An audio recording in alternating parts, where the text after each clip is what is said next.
Hello, early years educators. Welcome to another edition of Teaching Tuesdays.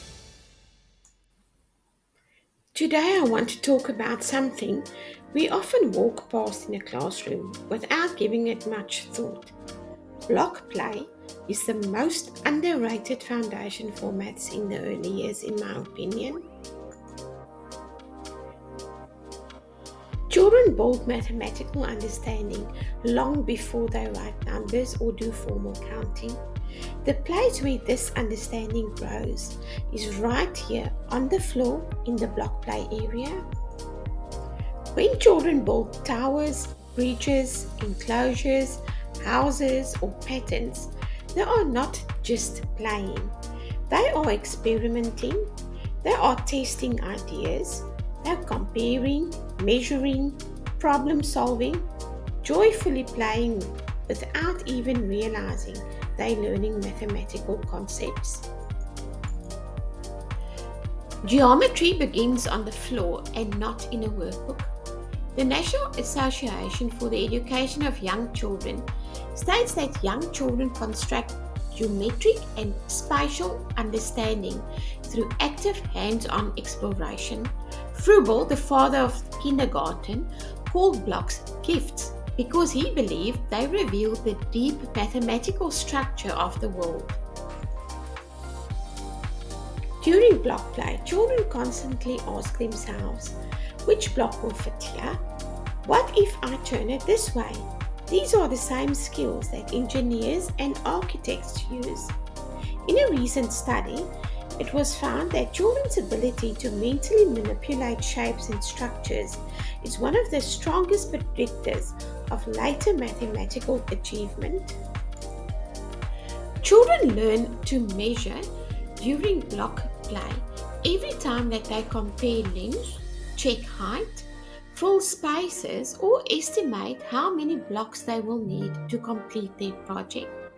There's no formal lesson required to teach the concept of measurement because it's absorbed by the child because the child needs the understanding to finish their structure.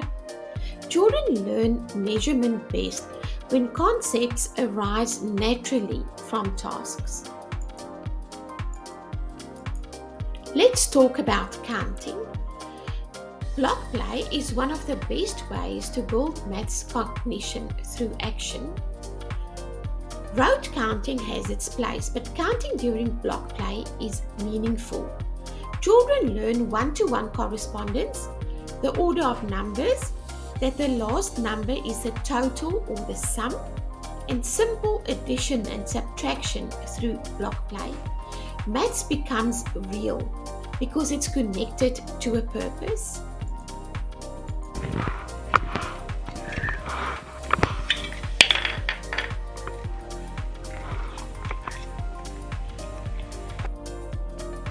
And then, one of my favorite parts, block play builds problem solvers. When a tower collapses, they will rebuild the tower. When a bridge doesn't hold, they'll adapt. When a design fails, they'll try again. That's persistence. That's executive functioning. That's early engineering.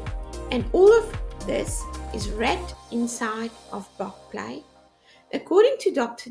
Adele Diamond, executive functioning skills are most effectively developed through sustained, meaningful play. What can teachers do to develop mathematical language? When you join block play, not to take over, but to observe and extend the children's learning, you can model rich vocabulary. Your tower is symmetrical. These two blocks are parallel. You use the cylinder here. There is a longer and a shorter side. This language sticks far better than any worksheet. Vygotsky would call this scaffolding within the zone of proximal development. It is easy to overlook or underrate block play because it looks different in the classroom. Some children play with blocks quietly alone. Sometimes block play can be very noisy. Block play is a slow process. Children take time to construct their structures. It is a child-led process. It is sometimes hard to tick it off on a checklist, but that is exactly why it works. Deep learning happens during exploration, not during instruction. Here are a few simple ways to elevate block play in your classroom. Keep blocks organized and accessible. Offer different types of blocks: unit blocks, hollow blocks, cylinder, wooden blocks. Add loose parts like scarves, cones, or tubes. Display real-world structures for inspiration.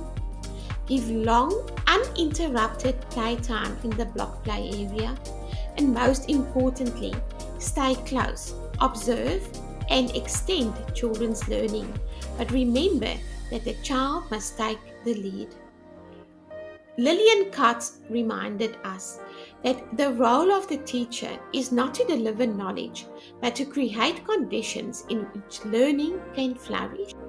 Happy Training Tuesday, educators. Let's make each Tuesday a celebration of our shared passion for early childhood education. Get ready for growth, inspiration, and collaboration with Early Childhood Teachers Training Institute.